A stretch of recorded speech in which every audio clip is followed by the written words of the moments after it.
My guest today is Liam Boogar. He's currently the VP of Marketing at Scaleway, a cloud infrastructure provider. He also led brand and marketing teams at 360 Learning, MadKudu and Algolia before that. Welcome to the show, Liam. It's great to have you. Really, really happy to be here. Cool. Let's jump right in. So you just started a new job at Scaleway. Yeah. And in our conversation before this live conversation, we talked a little bit about like how it's the first time that you are actually sitting down and thinking about how do I map out my first 3 months of a new role, especially this kind of marketing role that you're going into now.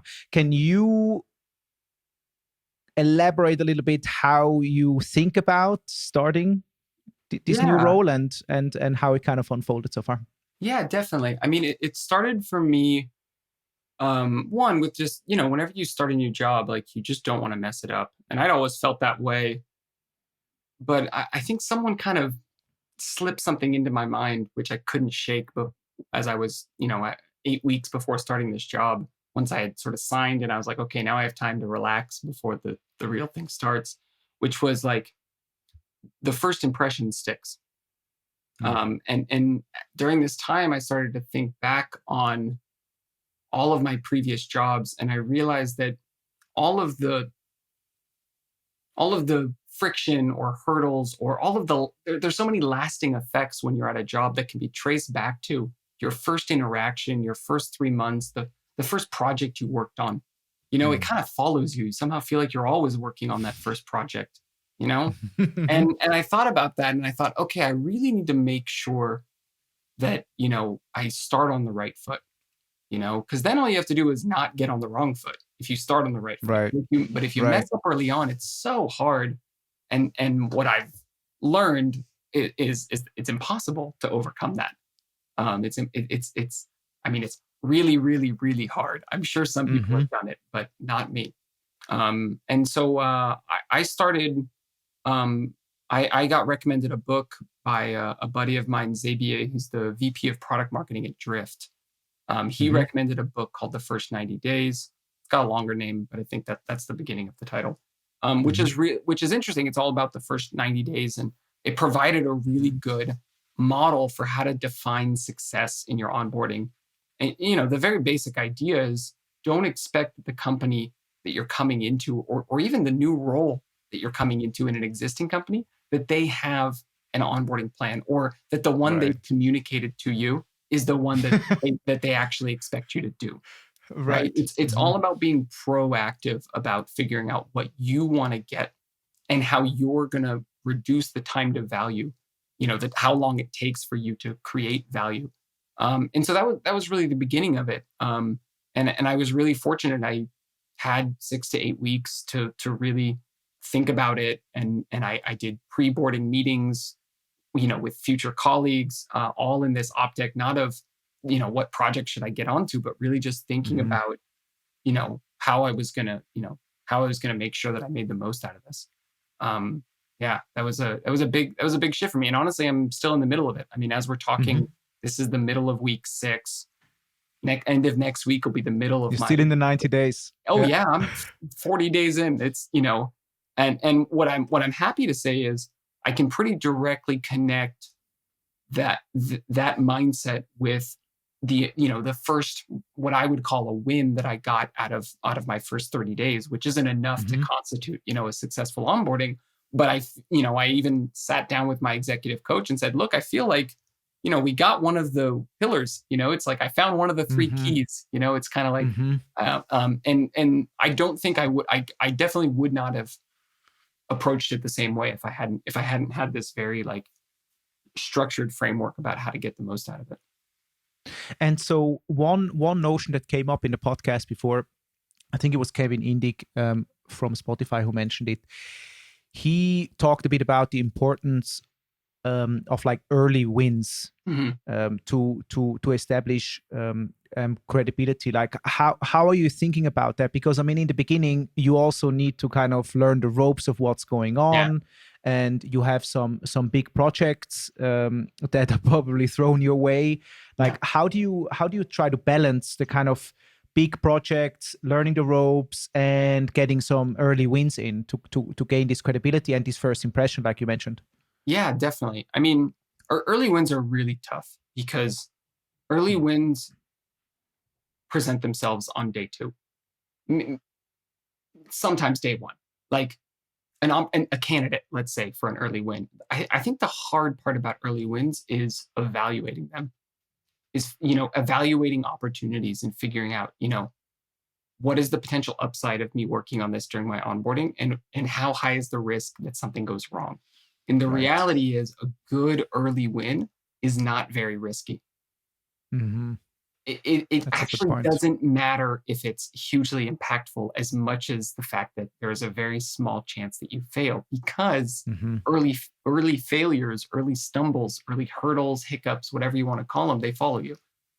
Early wins just give you the leg, the runway to take bigger risks. They build your credibility. And so you really want to come at it with a sort of evaluation criteria. Some of that comes from your experience. I before I joined, I published an edition of my newsletter about onboarding, and I said one of the things I'm going to try not to do is change the website.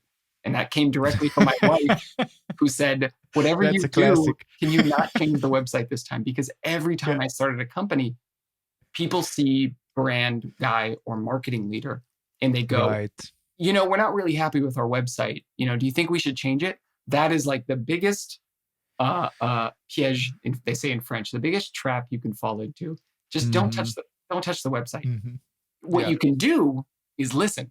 What you can do is say, I want to hear everything you have to say about why you think the website doesn't work, so that I can better understand how to structure things going forward.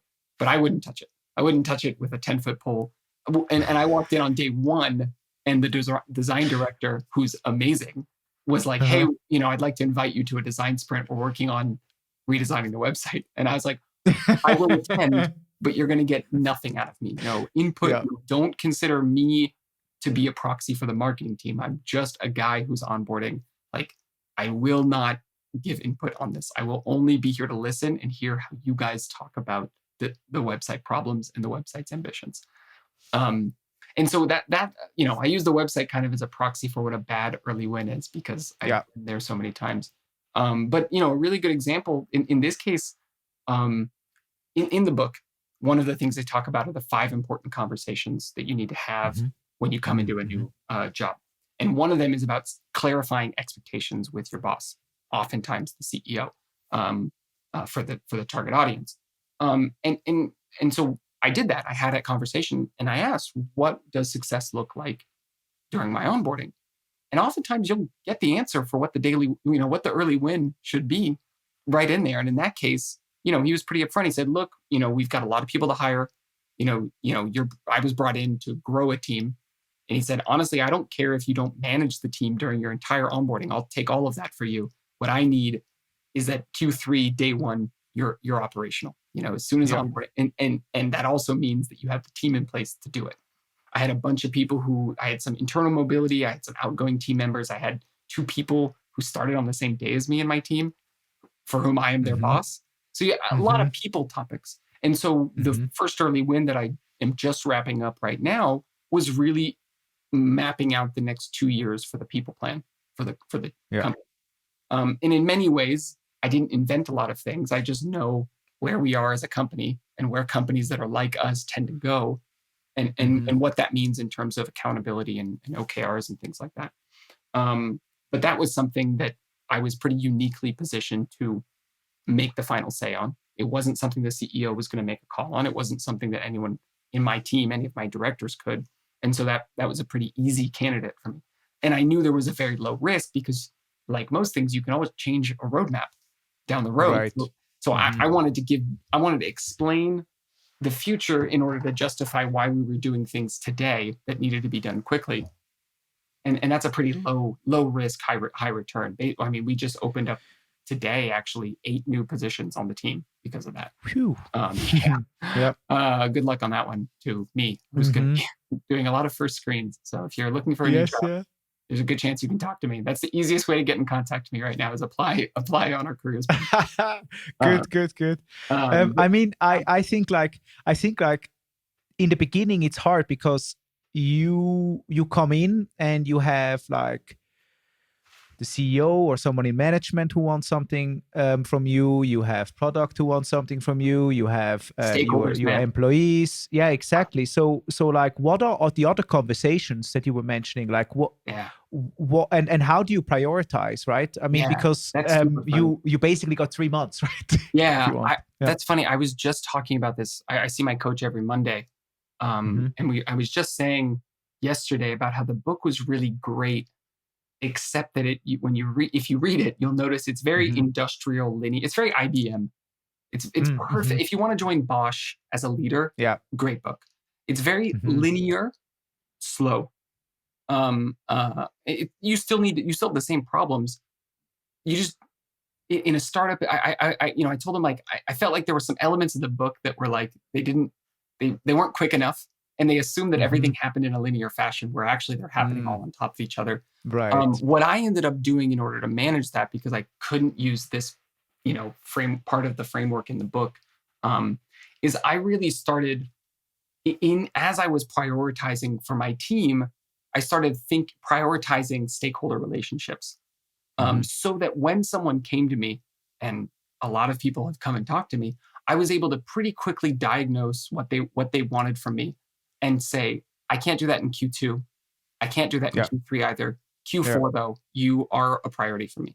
And actually, one of my big goals during my onboarding is to basically outline that for the next year and say, here are the big topics that I want to focus on. That makes so much sense. Because that's the issue, right?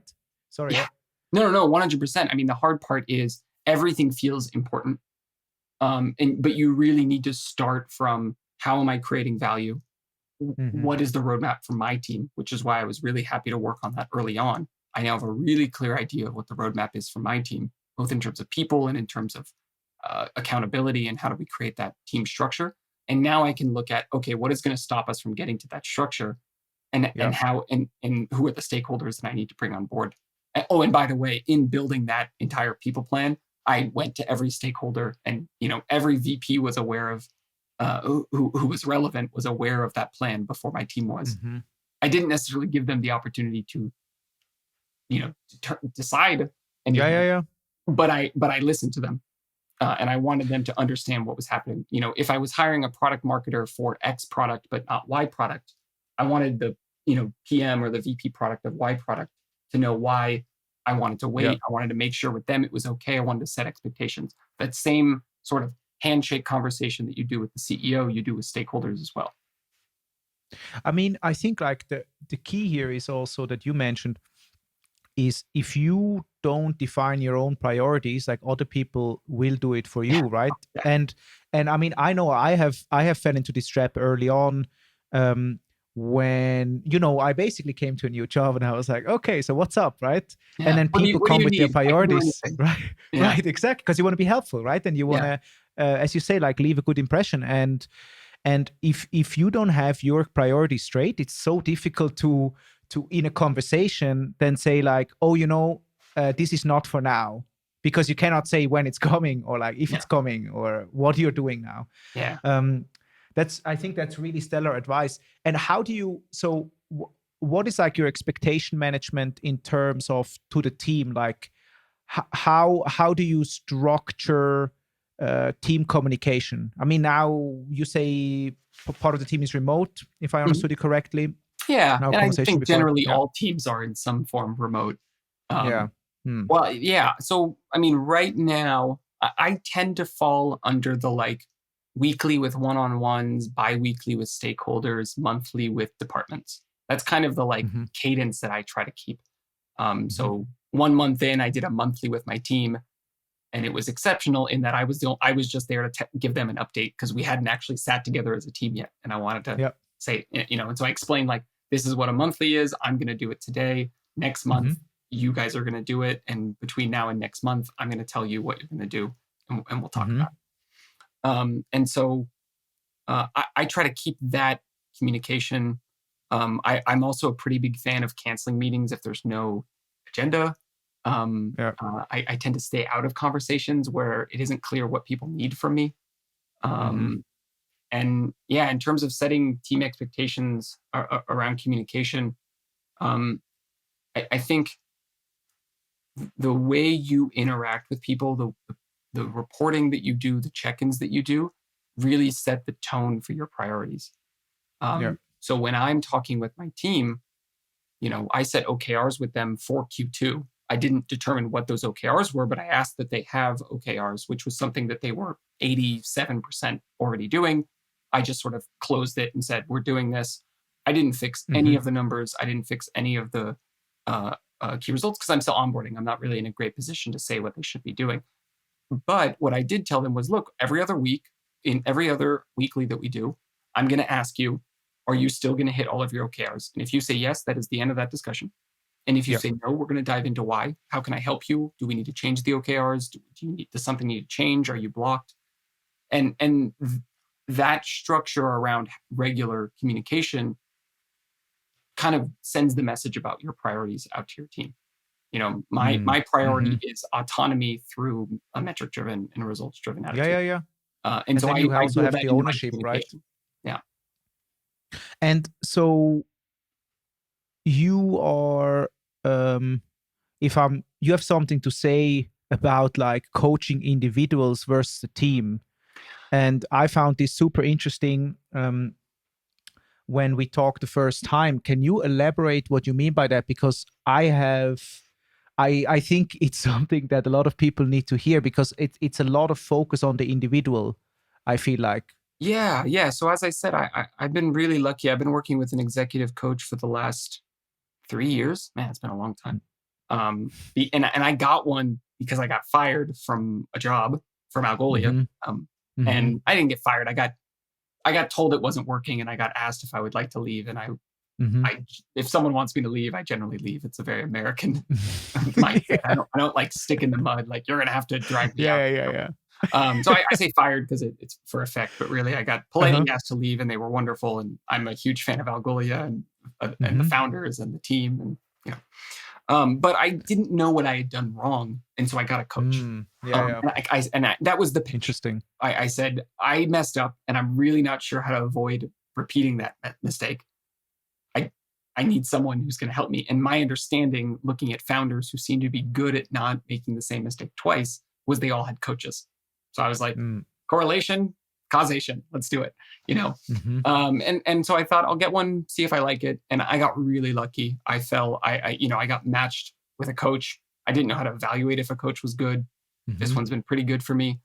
And he in particular was a big fan of coaching, for the team as opposed to the individual. For the past few years, I've really had a focus on coaching the collective as opposed to coaching the individual. And there's a lot of reasons why marketing teams specifically, or really go-to-market teams, need to do that. But essentially, there's these elements to coaching the team that shift away from the individual. Because you need to both, when you coach the team as opposed to the individual, you need to focus on how do we work together internally, and how do we understand our job, and how do we understand how we work together, and also how do we interact externally. So we talked about stakeholders before. I talk about stakeholders all the time. Like, how do you connect with stakeholders? How do you connect with the people who have expectations from your CEO or the executive stakeholders?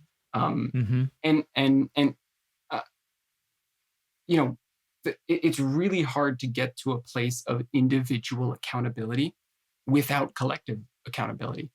And so what you find is, if you really want to develop a high performing team, you need to develop the team, not the individuals. And because a marketing department or a marketing team owns a number, you can't.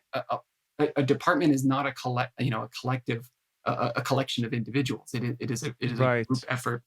And so, one of the things that I find a really good example about that is, people often do feedback sessions, performance feedback. And when we focus on the individual when we give the feedback. But in reality, most people who give feedback aren't really giving, if I'm giving feedback about a PM, I'm not really giving feedback about the PM as much as I'm giving feedback about my perception of the product team. And this happens to be the person that I talk to. And so one, that means that the feedback I give that might not resonate with that PM. Like I haven't even had that type of interaction with that person. So dismissed, unactionable. And number two, it really leaves off the notion of like, it misses the point, which is what do I as a stakeholder expect from the product team as a whole? And so typically, a really good example of how you coach the team or how you improve the team is when you go out to get feedback, you start with the perception of the team and you sit down with your team on that feedback and you say, look, this is what people have said about our team. Okay, so now how can we collectively change? And then you go to each individual and say, and what is your individual role in facilitating that collective change? It's not you are the problem and how are you going to change? It's we all have agreed that we all need to change. What is your role in getting us there? And you really make the team the definition of success, the team function. And that really shifts the way you think about people. You bet less on individuals, you bet more on the collective. And I mean, it makes sense. Like, this is how sports works as well. Yeah. I mean, they always say, like, you don't like good individual players.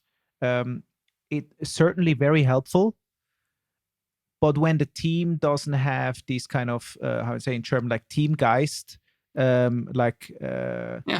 kind of a collective goal and a collective working as a collective, then it's really difficult to make it work, right?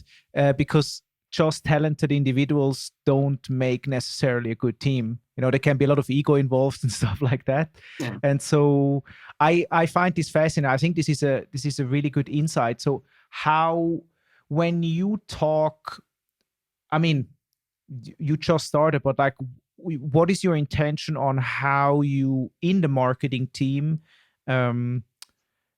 foster this kind of team thinking versus how am I a contributor to something bigger, right? Yeah, I mean, definitely, like one of the biggest hurdles for leaders is communicating a vision, a sort of collective vision out to the team. And so typically, that first the first real team meeting that we had, I talk about where the team needs to go.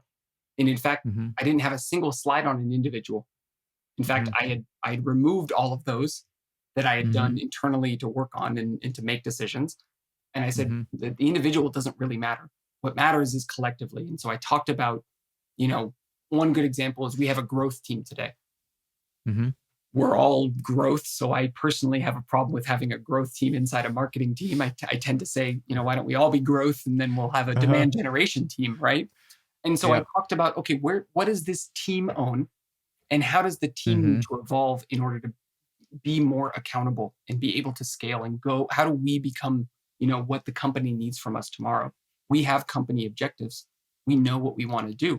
We know that 2022 is going to be an insane growth year for us. And we're essentially preparing all year just for that.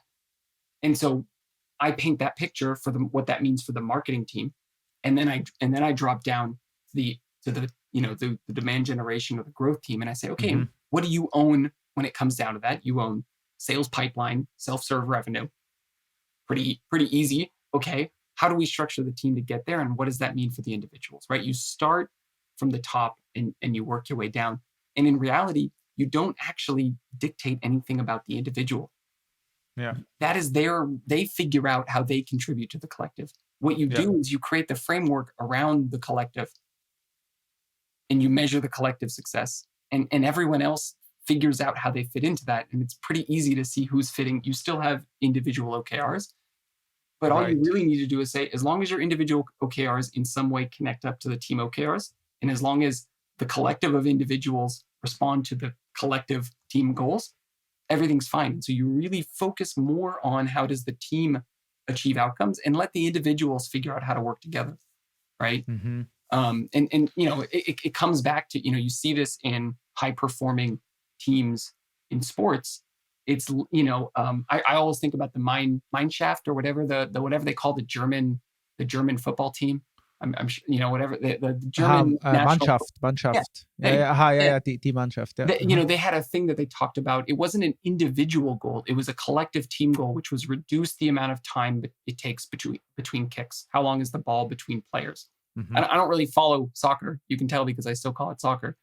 But I remember that because I thought that's interesting. It's not like the goal was score more goals, which is a very individualistic goal. It was a collective goal. And everyone knows how they fit into that, and everyone knows how they're contributing to it or not. The goalie doesn't really have to think about it that much.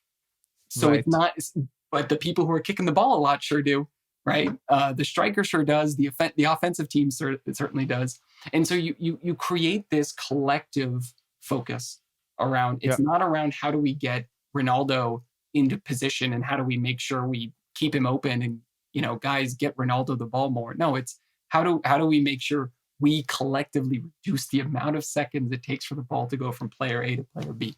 And I like that as a sort of image for how you coach marketing teams or any really go-to-market team, any growth function.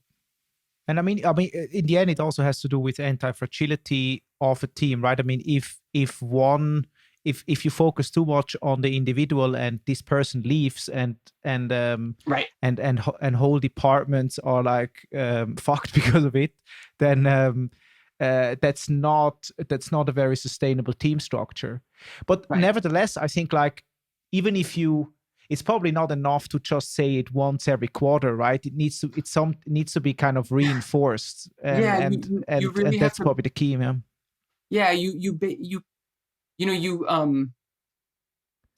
one of my former bosses talked about, emotionally distancing yourself.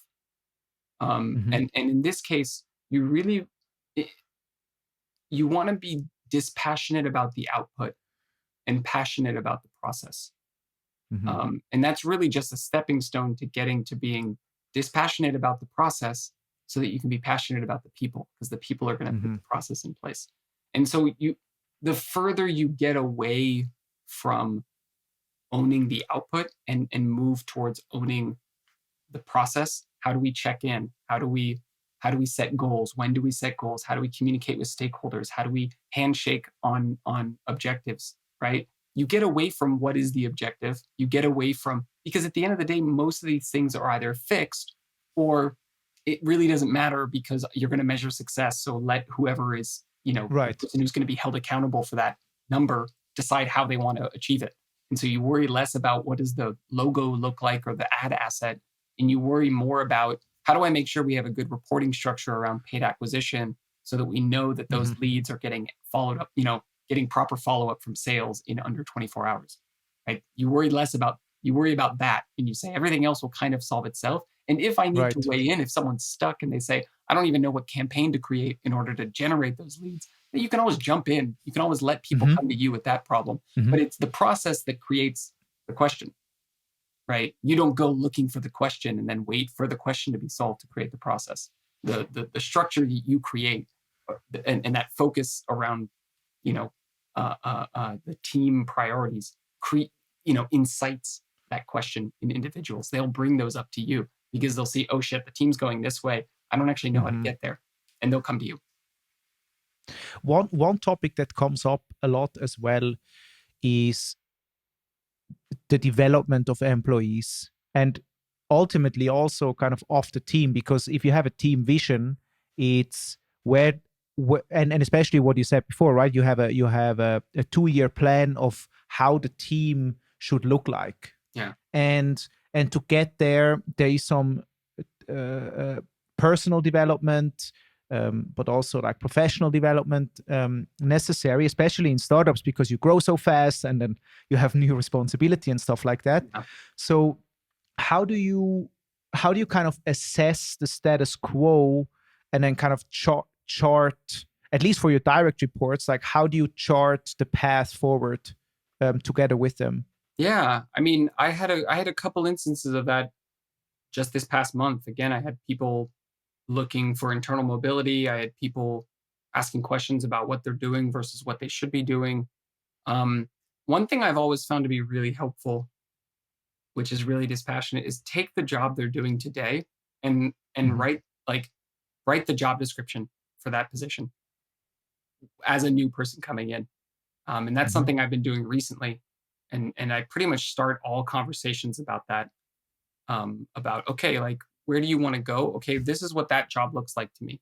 Here, what Hmm. I did, I had a director level position that was opening up, and I just went and I benchmarked 12 of the same position, some a little lower, some a little higher, and I said, this is what this position looks like to me. Hmm. And then is this something that you want to do? Okay, now let's talk about where you are on the various areas that are required here. Okay, you're a 5 out of 5 here, you're crushing it. A lot of the IC stuff generally bleeds over into director level positions, but Hmm.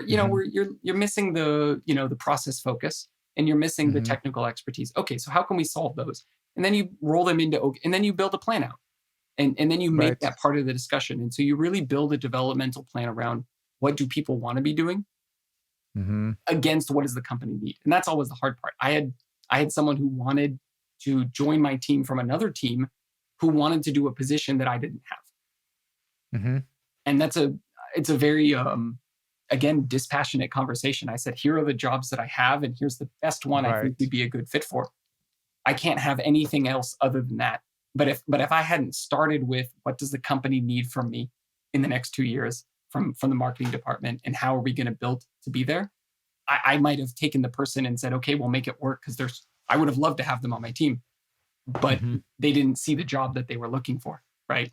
And so that I think is a, yeah, I don't know. I don't know if that answers your question, but it always Yeah, ends up yeah. coming No, back to the same thing for me. It's like, uh, do you know what your priorities are, and how do you make sure you kind of build that? And people development is really the same way. Like, you balance what people want against, what is expected of you.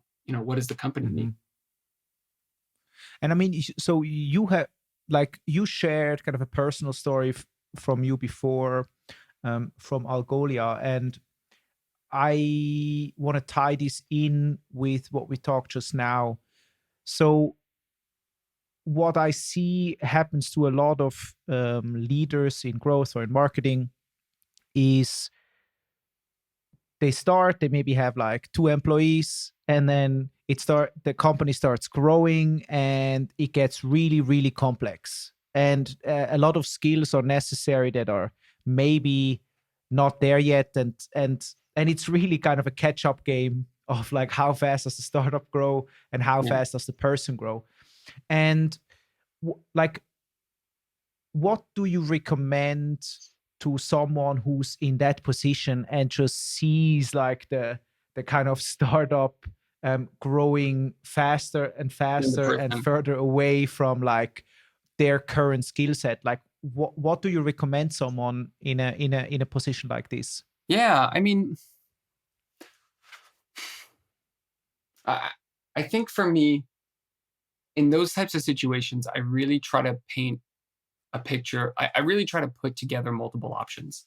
I had a not dissimilar situation this past month, and I really tried to Hmm. present what I considered to be the three best options I could think of, not knowing what the person wanted.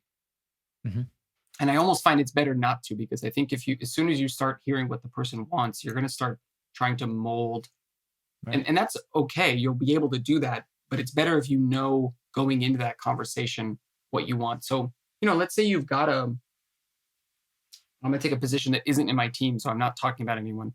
Let's say you've got a field Hmm. marketing manager. By the Hmm. way, hiring field marketing people could really use someone. Sorry. Let's say you've got a field marketing manager, but what you really need is someone who can scale up a team and have a local field marketing person in the US, in Asia, and in Europe, and can organize a conference, and can be accountable for sales pipeline, and also manage a BDR team that's going to do the pre-outreach before the trade shows, right? And can also do the automation. You've got a whole, Hmm. that's a big position, and Right. that's a big, Right. and you need to get there in 6 months, because Hmm. the company's already decided they're going to the US, and by the way, they're already in Asia, and we're just not even handling it. We're not even Yeah. generating pipeline through field marketing today, right? then you really just want to look at, okay, there is the option where you level up, and I will draw you a picture of what that looks like. And here is what that bar looks like. And you have to make an honest assessment. And it sounds like this is the case where you're saying, I don't think the person can reach the bar. And then you can say, look, here's what I can do. For me, the easiest thing is for me to bring someone in above you. That's the easiest option. However, you're here first, so we need to make sure that you're okay with that. It's not really a great decision to bring someone in above someone unless they are happy with the decision and they understand it. And there's a number of things that you can do. You can say, what I can do is I can give you the entire US and you can do it that way, or I can I can cut the pie a bunch of different ways. Or what we can do is, work on leveling you up, knowing that I need this person now, but that team is going to be, big enough for 3 directors in 18 months. So why don't we try to get you there? And we know we're going to build this into a channel marketing team and a partner marketing and a field marketing team at some point. So why don't we bring in someone who can show you the ropes and take a lot of the load off of you, and you and I will work on getting you ready for one of those 3 positions by filling in X and Y gap that we've identified. And that's kind of, that's generally how I like to do it. One of the, an alternative to that is to say, if you really think you're up to par, having seen what I need, we will take a 3-month trial and you can go for it. I tend to be of the mindset that if someone really wants to try for something, you can't stop them. You really got to give them a shot. You got to define what success looks like really quickly before going into it and say, look, if it doesn't work out, we're going to have you come back down to where you're at. And we'll be 3 months late on hiring that person. So it's an inconvenience to me. The easiest decision is to hire someone, but it doesn't mean that we can't do it. And so that I try to paint those different paths forward and let them choose. Again, I'm less emotionally invested in the output than I am in the process. For me, the process is that person at the end of that discussion feels understood, valued, and happy with the decision. So you put together a number of options that you think will optimize for that outcome. And you try to get to one of them, and you be really honest about what would make you happy, and you really try to hear them out about what would make them happy, and you leave them the final decision. Because if they say, I want to go for the position, and you say, sorry, we just can't do that, you just lost a person who's been in your team. You just lost your knowledge. You just you just lost someone. They're going to check out or whatever.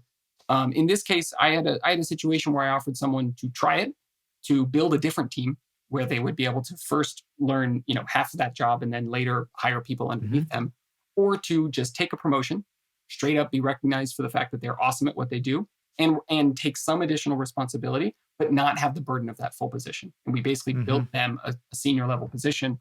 And that ended up working out and being the best outcome, because they saw and they understood what that position was. And they saw that they were valued and that they could be going towards that direction without having to take that position right now. Right. I mean, I also, one concept that I really like is, I heard this first from Kevin Lee from Buffer, and he was kind of talking about these maker paths and leader paths, so manager paths, because I think like what I have seen a lot is that there is a lot of practitioners that are just really, really good at executing, and they're better than anyone else in actually their channel or their field, and they make for less suitable managers though. But the thing is, like, the general perception is the only upward movement is like being responsible for more and more people and getting more and more responsibility. So I feel like that's also a dimension that often gets forgotten. Like, there is a lot of value, or there should be a path inside a company that rewards or kind of lets people step up towards like being better practitioners in a way, if you know what I mean. I agree. I think the hard part about that, especially in marketing, is that there is an upper limitation on how much value you can create as a practitioner. There is versus being an engineer, where there isn't really an upper limit, because you can build something that scales. So the better you get at doing that, you can actually be as valuable as 10 people. right? You can be more valuable than a manager who's managing 4 people, right?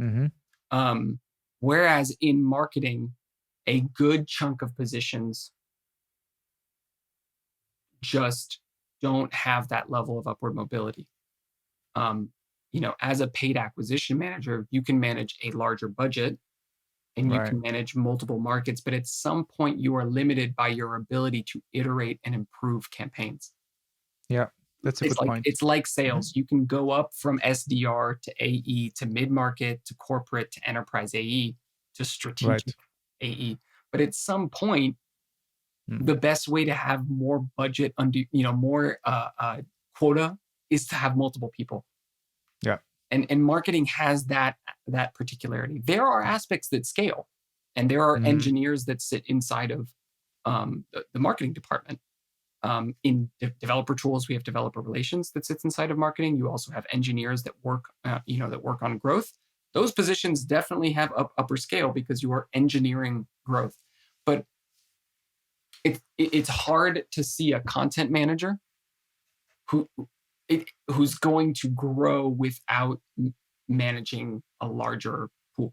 I agree. Yeah. And it's not undoable, but it's definitely a lot rare. I've seen some people, and it doesn't mean you can't stay in a practitioner. It just means you're not going to get a staff content marketing manager the way you can get a staff engineer. And so that's the thing. Yeah. I feel like it just became this like almost status quo that you need to be a manager, you need to be a manager. Sure. If you're really good at your craft, like it's actually okay, Yeah, I agree. And there are a lot of other ways that you can leverage being very good at your craft without being a manager. I mean, the maker movement and the creator movement is a really good example. I mean, take any practitioner in a go-to-market team who doesn't want to be a manager. That's a creator, right? Yeah.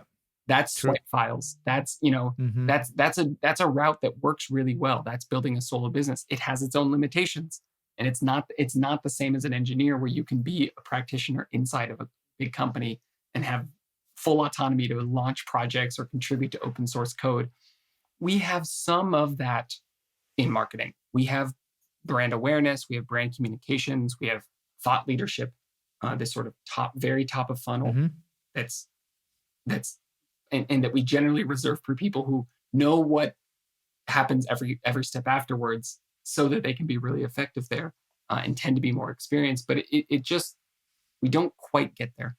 You tend to get, a really good practitioner tends to be a book author, tends to be a podcast owner, right? And maybe that becomes a side hustle. Look at Joe Rogan. Yeah. Joe Rogan, was an actor. And then he was like, I don't want to, how am I going to continue doing this? And he started a podcast and he made the biggest podcast. And he doesn't manage hardly anyone. He probably doesn't even manage the rest of his team. He probably has someone else who does that. He just sits down in front of a microphone, talks, and then gets up and leaves. But I think this is a very worthwhile discussion to have, and I'm glad we kind of went into it, because you're right. There's a kind of a connection that I never made, like to the maker and creator movement. Like in the end, it's kind of the pinnacle really that you can do as a practitioner. Like after a while, like inside a company, you have a limit. You have a limit. But how do you? So if we shift gears from here, there is inevitably conflict coming up, and you talked a lot about like, and I guess it also comes from experience now. Like startups often have like this kind of family vibe to it, and there is a lot of emotions going on because of that closeness. And I love what you say of this like emotional distance a little bit, especially if you're like a leader and you need to make tough decisions. So with these kind of emotional distance, how do you deal with conflict? Like whether that's conflict of like between people, or whether that's conflict, even they're just unhappy in their job. Like how do you deal with that? Yeah, I mean, I think that's where you really want to you want to be passionate about people. That's the goal. We like humans. Humans like humans. We want to care about people. There's very few people who don't want to care about people, especially if you end up in a leadership position. It's generally because you realize I would rather make 5 people all-stars than be the number 1 star on a team, you know? Mhm. And so you want to encourage those interactions where you want to be dispassionate is about decisions and ultimately the process that leads to those decisions, right? That's how you level up. You care less about the output. Sorry, it's not going to work out. What you want to do here is not what we need. And you even care less about the process. You're dispassionate about it by saying the company has priorities. Our job as a department is to facilitate those company priorities. And so that's what we do. We don't really, I often say to my team, you don't really have as much autonomy over OKRs as you think. At the end of the day, like Mhm. our job is to make sure the company grows. We can only, Right. we can choose which stage of the funnel we own. But if we want to Mhm. change that, we have to sign off with another team to make sure someone picks it up. Otherwise, there's going to be a problem. And when there's a problem, everyone gets in trouble. And so you want to care about people. Like there are conflicts. I'm walking into a company with 300 people. There are people conflicts. What you want to do is discern when are those human conflicts and when are those process output conflicts. When they're process Mhm. output conflicts, the engineers don't respond to our requests fast enough or something. You want to say, okay, what are their priorities? And how do you align with their priorities? And if you don't, how do you make sure that in the future their priorities are aligned with your priorities? It's a very dispassionate conversation. It's Mhm. almost frustratingly indifferent to the actual Mhm. problem on purpose because it doesn't matter as a leader. And then there are people problems like this person really bugs me, and that's where you want to Mhm. sit down and be empathetic and hear people out. Mhm. People feel uh, um, disengaged at work. That's where you want to care. Those are human conflicts. And Yeah. maybe it's a process and output thing, and but you really want to get in and say, like, what would make you feel happy at work? And then you want to use your knowledge of all of the flexibility in the process and the output to figure out how you can do that. You know what the company needs of you. You know what the expectations are, and you can hear what this person is saying about what would make them happy. Can those things match? If they can't, how can you best help that person find somewhere that will? Maybe you Right. authorize that person to start interviewing and you say, look, whenever, I think that this is something you should consider doing, we'll fully support you. It has nothing to do with you. I just don't think we can make you successful. Maybe that's not, maybe the person wants the company to be something it isn't, right? And I think you can have a Mhm. really Mhm. honest conversation about that and help people get to the outcome. But you really have to suss out what do they want and what does the company need and show the compatibility or not around that. Someone wants to manage a team, but the thing they do doesn't have enough impact on the growth of the company to justify Right. more headcount investment. I had that at my last company. It was a really hard Mhm. conversation. I think I said it like 12 Mhm. times in a row. Like, I want to manage a team. Okay, what number do you own that can be connected back to revenue that is growing quickly enough that can justify adding more people? No, well, I want a team so that they can do that. No. It, it's Mhm. you have to create the value, and then if the value hits a sufficient traction, then you put more people into it. That's the sort of investment. You make that conversation you have to find that middle ground. I honestly think I come off more often than not as apathetic on those topics, and so I try to lean a little bit more. I try to be vulnerable because I know that my Mhm. personality type is apathetic. It comes Mhm. across that way, and so you figure out what works for you, but you want to care about people, not so much that you're gonna you know renege on your obligations in terms of what is expected. And also, just by the very first thing you said, by distinguishing between process and people problems, that's already a big one. Yeah, Because yeah, also in there are emotions in both, but both don't need to be treated the same way. yeah. So I mean, I think, yeah. most people on people problems is about one or both sides just not feeling heard, and Yeah. oftentimes listening, Hmm. acknowledging, paraphrasing what you've heard and saying, Hmm. is this what you're telling me? Man, that sounds tough. Yeah. you've probably solved 80% of it, because finally someone's like, Yeah. man, I've just been trying to have someone tell me that this is real and I'm not insane. Right. I keep Yes. saying this person doesn't respond to my Slack messages, and everyone thinks I'm just being obsessive, and no, like I just Right. need someone to tell me that I'm not crazy. And Mhm. then one of the things my coach and I talk about is like, you need to meet people where they are in order to go Mhm. with them together where everyone needs to go. Mhm. You know, you got to acknowledge the present.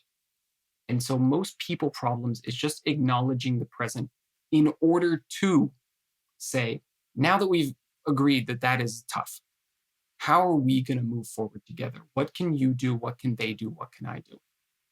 And then you're just in conflict resolution 101. And most people generally don't want conflict. And when you do have someone who continues to create conflict, even easier solution. Right.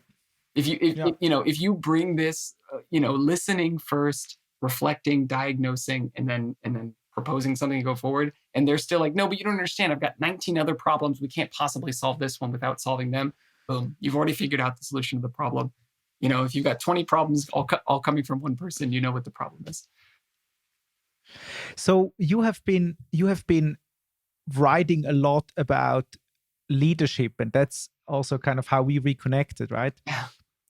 Because I was subscribed to your newsletter. How do people find the newsletter? It's Yeah. Liam So I read a Booger. newsletter called Conquering Blind Spots. It's kind of how I think about personal and professional development. It's Mhm. less about adding skill sets than it is identifying weaknesses. I generally think that most people at once you've reached adult phase, you're already pretty good at most of the things. You just have a few blind spots that kind of carry over from Mm. childhood for 98% of people, but also from bad examples in your early work experience that you're just not getting things in place correctly. But you can find that. I mean, if you Google Liam Boogar, it's liambogard.substack.com. Mhm. It's my newsletter. You can also find me on LinkedIn, and it's in my profile. It's on my Twitter bio. If you find me, if you've got my name, you're gonna find it. It's pretty easy. But yeah, I publish every week, every other week. I don't try to put too much Uh-huh. pressure on myself. I really try to dive into one blind spot. I generally share my experience with that blind spot, and then I'll share a book that I've read to help me sort of wrap my head around it, some systems that I've understood, everything from like 5 whys, so like postmortems, to Mhm. whatever sort of mental framework, the 5 disciplines of high performing teams that I touched on earlier. And then Mhm. I have this sort of actionable element to it, which is really it's what I call start stop continues, or yeah, start stop continues, which is really Mhm. like, what are the things you need to start doing in order to get over this blind spot? What are the things you need to stop doing, and what are the things you're doing that you need to keep doing? Things Mhm. things you really want to double down on. And I tend to break them down like that. And generally, they're things that I've put in place. They're straight out of leadership plans that I've Yeah. built for myself. And I just try to help people. People reply all the time, and they talk about problems they're facing, so I'll write about them sometimes as well. It's really nice. I've got under 1,000 subscribers. It's a really small group of people. It's all leaders in highly competitive environments, startup leaders, marketing, product, engineering, and I really enjoy writing it. Yeah, I think it's a really good newsletter, and also it helps to kind of see your own blind spots, like reading your experience about it. If you would sort of, as a last question, um, from all the blind spots you covered, like knowing that most of the listeners are also growth leaders themselves, um, what is one that you would say is was the most profound for you to kind of see clearly, and what did you get from it?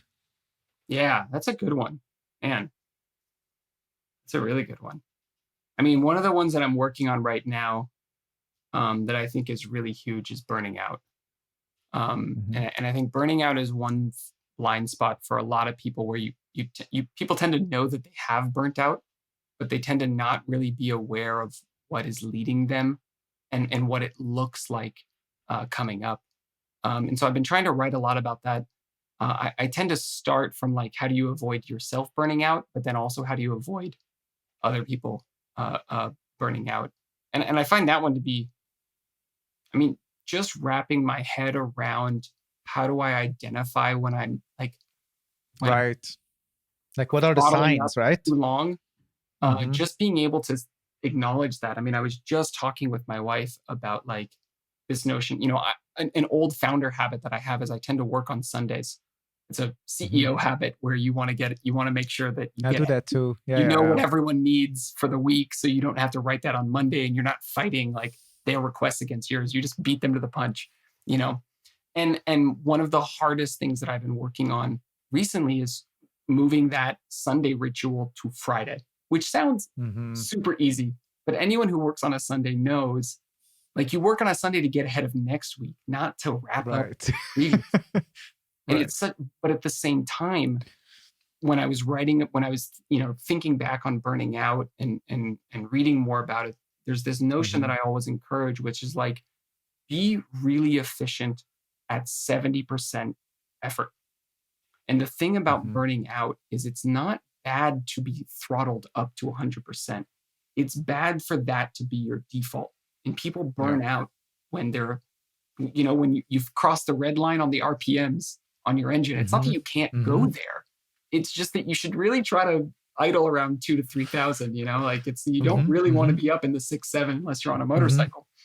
And I think that's a big one for just generally thinking about like, if your definition for success as a leader is being really good while only putting in 70% of effort, then you can always throttle up. Why is it Yeah. bad to work by default on a Sunday? Because then what happens when you need to throttle up?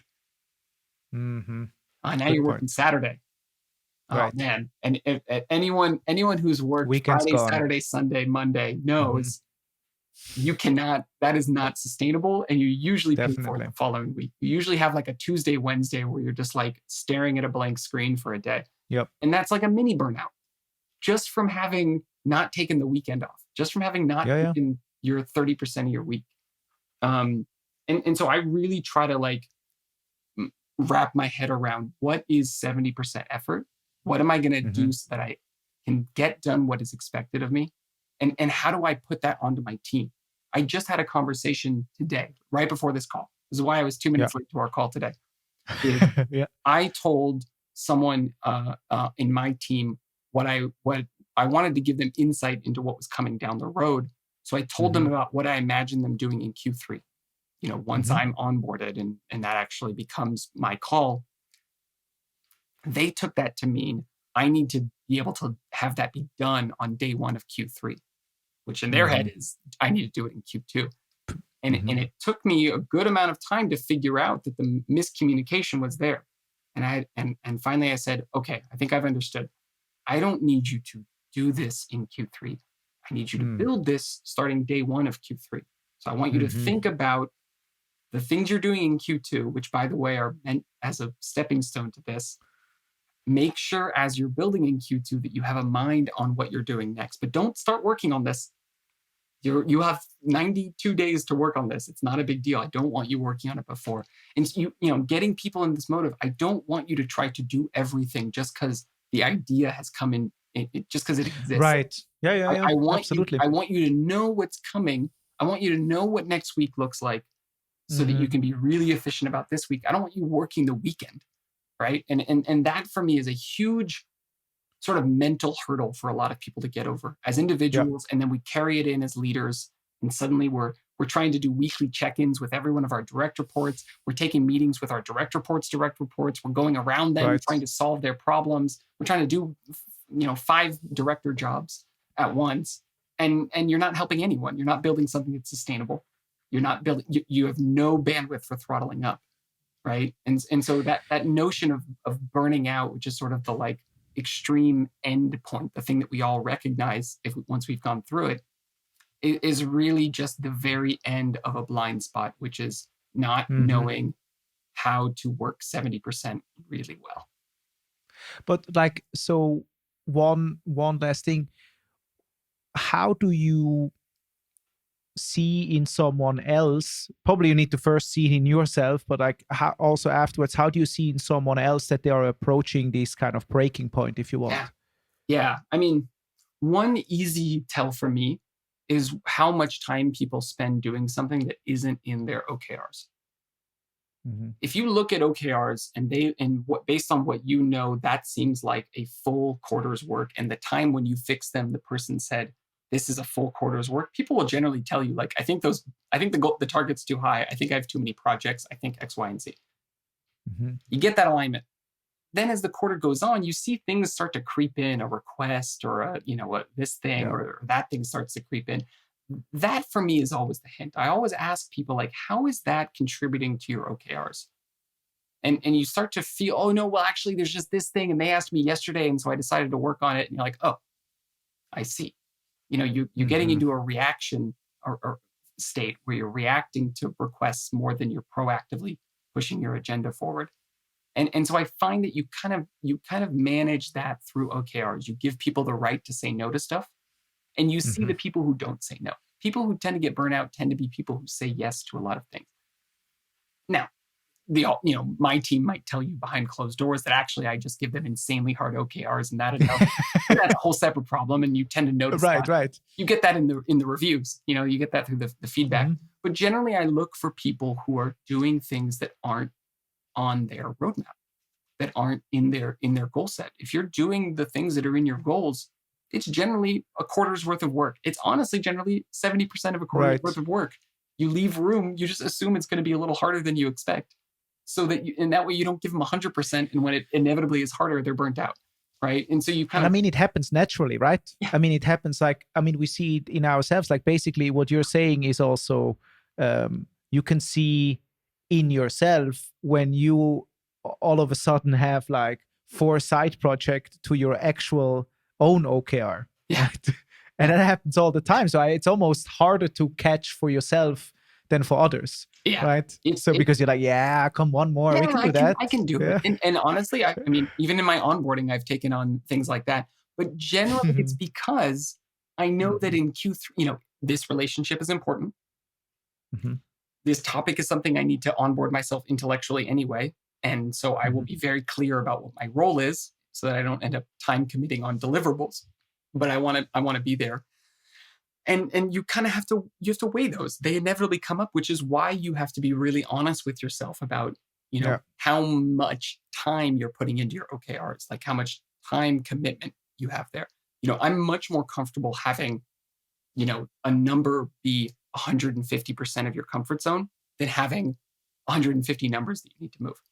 I'd rather say, look, I want you to do only this, and I want you to set it much higher. That way, if you only hit 70% of it, we're still on forecast, right? Yeah. Rather than have a bunch of projects. And so I tend to manage in the OKRs around creating that ability to focus and sort of throttle up how much you need to do. I tend to tell my team, if you hit your OKRs on day 1 of the quarter and we agreed on the OKRs, you got 89 days of vacation as far as I'm concerned. Yes. That's completely fine for me. That's my bad for, you outsmarted me and you earned it, Yeah. I also think like that context switching leads to a lot of burnout, because as you said, like you rather have like one challenging goal than like 5 not so challenging goals, because at least it happens to me. If I context switch too much, I have no focus, and I am not getting, like, the quality of work in all 5 areas declines. It doesn't add up. Plus I'm burned out. Yeah. Right? Yeah. That's something I learned at 360 Learning that I really appreciated about the way the company was structured, is they really focused on 2 things. One, really clear scopes defined around the metrics that you own. And really simple projects. The least number of projects. That's an art. That's an art. Yeah. Exactly. And doing it as you scale is frustrating, especially in marketing, where we always want to, how do we do something big? Big always means the number of people. It doesn't mean, and it's a really hard urge to fight. I want to retarget pre-targeting on my outreach on LinkedIn, and I want it on Stack Overflow with a webinar that we wrote based on an ebook. It's this whole thing. And you're like, look, I know all 5 of those things will work together if they work apart. So show me one of those works apart, and then we will do another and another and another. And if all 5 of them are working great, then we will pool our resources together. But if they don't work apart, you're going to be really upset when the things together don't work and everyone says it's someone else's fault. And that was something that I really appreciated about this militant obsession with simplicity. Yeah, that I think it's a tough one. And as I find that to be the biggest part of leadership is keeping people focused, getting distractions away from them, and honestly, reducing their scope. People, especially young professionals and individual contributors, they tend to want to expand their scope as a means, wider, as a means of improving their skill set. Because if I can do A plus B plus C, well, I can be a director of A plus B plus C. Right. But I would much rather a director who was A, but like super deep in that skill set, and be like, look, A is a lot like B and C. It's just instead of using images, you use videos. So go nuts. Learn it as you go, hire someone who's better at C than you are. And so I tend to remove things from people's scope and sort of restructure and say, look, you only have one job. Make this work for this use case. Go. That's it. If you can work inside the constraints of simplicity, we can do all the crazy stuff afterwards. And there's plenty of time for that. But you really want to get that one thing right. And people who are already getting that one thing right, they know it. Because they're like, I got my egg, and it's, I've got my Google Ads campaigns that are just generating 30 SQLs every week. And I finally got them configured, and I do like 4 hours a week. But then I got LinkedIn ads, and it's more expensive, and I can't freaking get people to leave their emails. So I'm going to 4 hours on this, 38 hours on this, and this is going to be 80% and my 20%. And that's when someone knows I got one thing that works. I'm trying to get 2. I got 2 things that work. I'm trying to get 3. I can't get much more than that. So now we're going to hire someone to handle one of those 3. And then I'm going to move on, right? And that's an easier cadence that sort of keeps the simplicity while still scaling. But as a leader, your team is going to be hungry. They're going to want to do the cool thing. They're going to want to use the cool tool. And honestly, I want to use the cool tool too. This is the first conversation I had when I came in. I was like, what's our tool stack? How can we buy? Isn't it always, of course? Yeah. But it's a lot more frustrating when the renewal contract comes up and you can't prove why you should renew. It's really easy actually to get a budget for a tool for the first time. It's really hard the second time. It's really easy to acquire user. It's really hard to retain users. It's the same thing. Like as a leader, like you want to try a tool, fine. Once the renewal comes up, we'll have a conversation about what you did with that money. And so you really better be sure when you bring in a tool that you know exactly how you're going to prove the renewal from day one. So true. We got to wrap up. Yeah. Do you have any advice, like parting words for up and coming leaders? Yeah. That you would like to share before we close our session? I have a book that I would recommend. I got a book I would recommend. It's a book that was really useful for me, and it really helped me wrap my head around something that I find is probably one of those harder blind spots to see. And the book's called Reboot, and it's by Jerry Colonna, JerryColonna, maybe one N, I don't remember. Really great book. Very emotional therapy focused, and one the statement that really tweaked entirely my leadership strategy came down to something very personal, which was, how am I complicit in creating the exact scenario I'm trying to avoid? And I find that as an IC, you tend to have someone who's either covering you for that or not, and you're probably frustrated with their leadership, but they're compensating for that. As an IC, you can be flawed as long as you perform. You are on the output. It's okay if you create friction as long as you're good. I don't mind the salesperson that's annoying to have lunch with as long as they're hitting quota. The sales leader who's annoying to have lunch with is a little more frustrating. And so as you level up, you kind of need to dig a little deeper into your own self and understand a little better about what your drivers are so that you don't project them out to people, so that you don't lead assuming that they want what you want, even if you don't know that that's what you want. And so that you don't put out something that was tolerable as an IC that isn't tolerable as a leader. Something that I have done several times. I have never been let go for not being a high performer. I've never been let go for output. I've definitely been let go for putting things out there that I didn't know I was putting out there and not being able to look them in the eyes. And I found Reboot to be a really good book for CEOs and therefore tech leaders. It's all the same thing. Just to sort of trigger those incisive questions with yourself, to start asking about how am I complicit in creating the scenario I'm trying to avoid? And it's something I ask my team a lot. It's something I ask my colleagues. It's something I ask myself a lot. If I'm frustrated with a situation, how is this my fault? And I think it's a really good attitude to get into as a leader, because you really have to get away from how is it your fault, which is totally tolerable as an IC, and get into how is it my fault? Am I 100% innocent in this, or am I 2% guilty? That's where I'm going to spend my time. I'm not going to worry about the 98% because I can't control it anyway. I'm going to worry about the 2%. I love that. It also it gives you the control and the responsibility for what you can influence, right, in your life. Yeah. I love that. I think that's a good way to end this session.